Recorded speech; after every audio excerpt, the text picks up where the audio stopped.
Bonjour et bienvenue dans cette vidéo. Aujourd'hui, je vais vous parler de l'essai de cisaillement rectiligne à la boîte selon la norme NFP 94-071-2 de août 1994.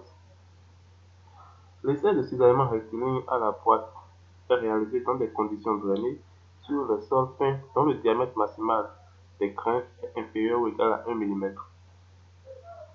L'objectif de cet essai est de déterminer la cohésion effective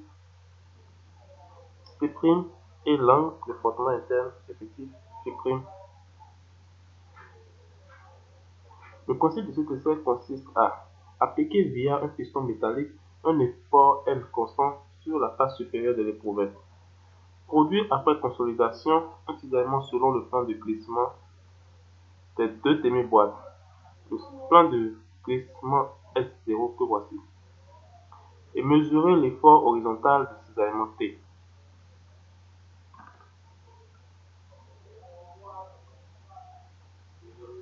L'essai comporte le cisaillement d'au moins 3 éprouvettes de même dimension, préparées dans les mêmes conditions, cisaillées à la même vitesse, mais soumises à des efforts verticaux différents. L'effort vertical N est déterminé pour chaque éprouvette en fonction des contraintes normales sigma fixées par les géotechniciens. Sigma doit être supérieur à la contrainte effective verticale induite dans le sol après réalisation de l'ouvrage. Pour atteindre la consolidation de ces éprouvettes, il faut remplir le châssis contenant la boîte de cisaillement d'eau déminéralisée.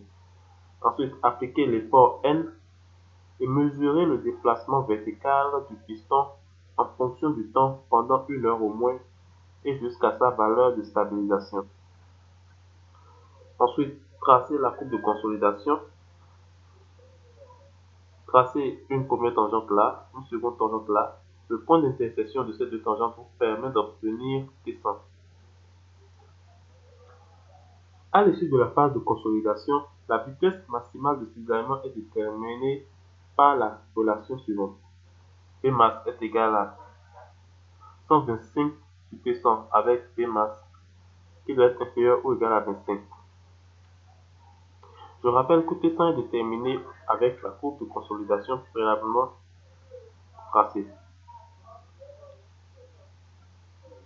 Pour chaque éprouvette, calculez sigma, qui n'est rien d'autre que l'effort appliqué sur l'éprouvette divisé par la surface de glissement S0 et la contrainte de cisaillement taux, qui n'est rien d'autre que l'effort de cisaillement T sur la surface S0. Ensuite, tracez pour chaque éprouvette la courbe de cisaillement en fonction du déplacement horizontal de la demi-boîte supérieure. Déterminez au niveau de chaque courbe la contrainte de cisaillement de rupture. Ainsi, pour l'éprouvette 1, on obtient un taux 1R, pour l'éprouvette 2, un taux 2R, pour l'éprouvette 3, un taux 3R. Allez dans un nouveau repère et placez les points de coordonnées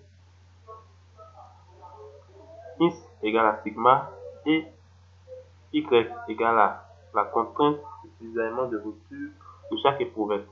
Ainsi, vous obtenez 3 points qui sont forcément alignés. Tracez la droite passant par ces 3 points et déterminez graphiquement C', qui n'est rien d'autre que cette distance, et Φ', qui est l'angle d'inclinaison de la droite. En résumé, l'essai de cisaillement direct permet d'identifier les paramètres C', Φ' du sol. Il est réalisé sur un sol préalablement consolidé et l'essai doit être drainé.